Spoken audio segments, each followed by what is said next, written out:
on about, whoa, you're working at a video store. Did you ever think, when did you start thinking about making your own stuff? Well, I was thinking about making my own stuff for like a long, long, long time, but these guys were actually doing it.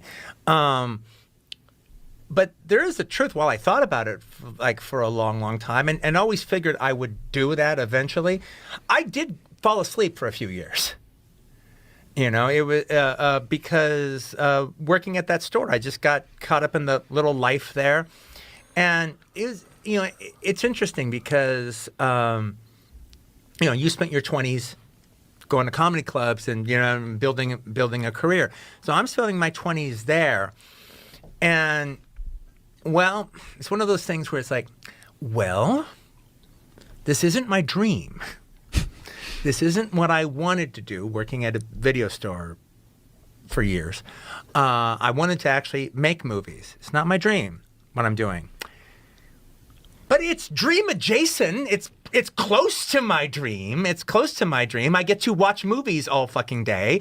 I get to talk about movies all fucking day. I don't have to work at a pizza parlor. I don't have to. I'm not delivering pizzas. I'm not busting ass as a bartender. I'm not busting ass doing menial jobs. I mean, this is the kind of job I'd do if I'd go to the store if I wasn't paid to go to the store. So it's like, but for a couple of years, it did put me to sleep. It did kind of put me to sleep. It put my ambitions to sleep for a little bit because I was happy enough. Yeah. I was happy enough. And just like one of these days, Right, but you didn't have the fire. I didn't have the fire. And when I eventually got the fire back again, and it was a life-changing thing. It was a life-changing day. It was... we had a buddy of ours named Steve-O. Yeah. And he was one. We had different living arrangements, and at one point in time, me and Steve-O were living in the same house together, renting in the back towards the back of the store. The dude house. Yeah, it was where everyone would hang out. And but now Steve-O was older than the rest of us, so if he was about almost 5 years older than us, but he didn't seem like it. He was a young guy. Yeah, 5 years younger mentally. Yeah. Or emotionally. Yeah. And, but, so he hits 30, and he starts changing. He starts changing, drastically. He was one of the funniest guys I ever knew, and he was this really, really funny stoner dude, and really cool. And all of a sudden, he's angry about things. And now he's not quite as funny. And now he's got this issue. And so we're roommates. And there's this one night that he's kind of he's kind of disgusted with his life. And he starts ranting. And he's describing a situation that was very common if you were a kid growing up without a degree or anything in the 80s, especially in California, where it's you can't get any really good jobs, but you can work at Licorice Pizza. And if you're an okay employee, you could work at Licorice Pizza for a couple of years, and maybe you could even become assistant manager or a manager, and maybe they send you to another store, and maybe you work there for 3 years, and that's really great. But then, all of a sudden, the district manager doesn't like you. You run afoul of somebody higher up in corporate, and all of a sudden, next thing you know, you're fired and you're out in the street. Again, it's management. Yeah. Yeah. Okay. And so now you've just spent 3 years at Licorice Pizza. Now you could get a job at TRW or some place that's a real job, or those are kind of hard to get. But you can work at Warehouse Records and Tapes tomorrow because you just had 3 years at Licorice Pizza.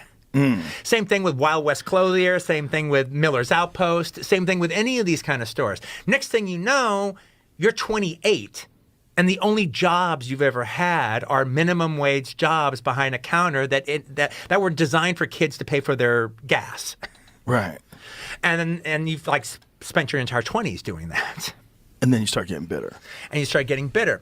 But he was not just bitter about the job aspect of it. I knew oh my God, he's telling me the truth. I'm learning something here.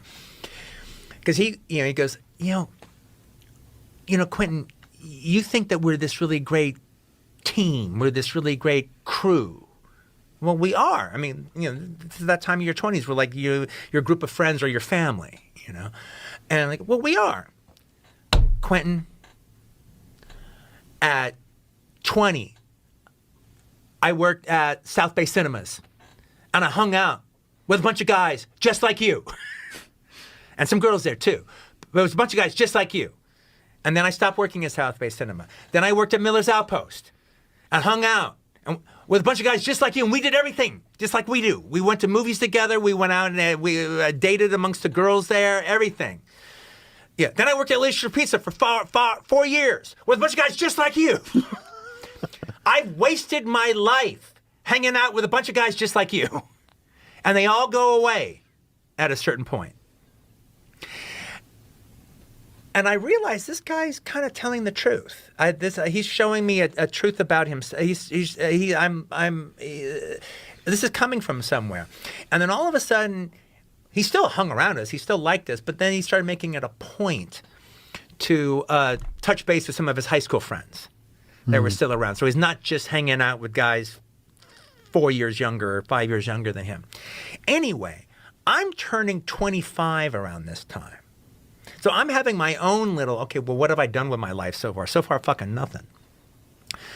So I'm having my own little anxiety hitting 25, but I'm seeing what it's like 5 years from now. Yeah. When you turn 30. Yeah, window to the future. When you're turn 30 and you're in this situation. And there was like one night that I had what I used to call, I would do it every once in a while. I haven't done it in a long time, thankfully.